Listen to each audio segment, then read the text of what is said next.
Old Coot here, coming back at you with part 2 of my slicing a roast video. Now we're going to get into presentation. So we already sliced it. I used a Victorinox 8-inch breaking knife. You know, you can go old school and use the traditional, you know, if you have like one of these, just make sure that it is sharp when you're cutting your roast. This was a chuck loin, believe it or not a chuck roast, but a chuck loin that I put in the oven, 275 for about 2 hours. This is about a 2¼ pound piece of meat. And then basically what I do is I just sliced it up. So I got this perfect, nice, medium rare to like rarish kind of consistency. When I probed it at the end of the cooking time, it was 152, 153 Fahrenheit, which is like the perfect temperature. So what I did was as I sliced it, I threw it into my tray here. As you can see, the same tray that I used to roast the meat. And obviously more of the juices are coming out. But what you have is you have a nice, juicy piece of meat. Like look at that juiciness right there. Nice juicy piece of meat. And what I'm going to do now is I'm going to plate it. So you can do this one of two ways depending on how your guests like their saucing, whether they like it on top or on the bottom or whatever. What I'm going to do is I'm going to do the bottom style. So if you saw the other video I made this sauce, which is cilantro, parsley, red onion, garlic. There's some capers in there and there's some lemon juice in there and a few other things. Go back in my video playlist and you'll see how we got to this point.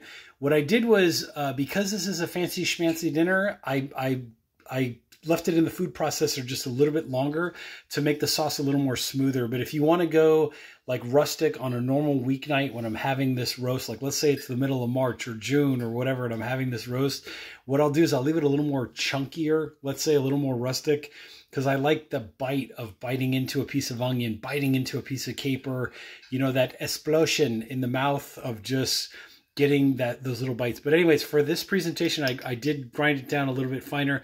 So what I'm going to do is I'm just going to get a spoonful, just stick it on the plate, something like that. You know, give it a good smear.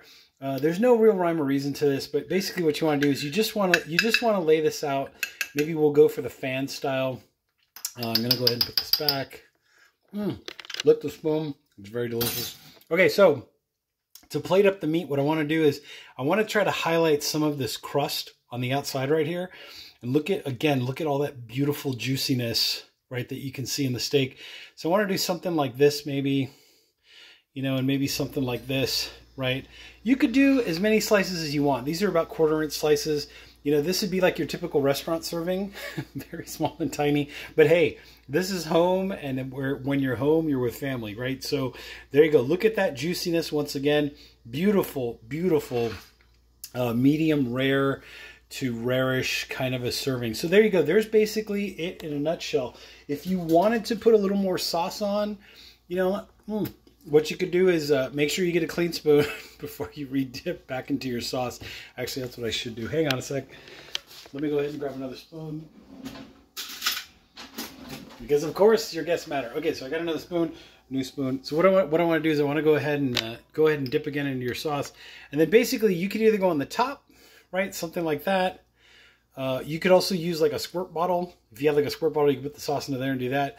Or you could do something like this in the front of the plate where you just put like a nice little dab and then smear. And there you go. And there's your presentation.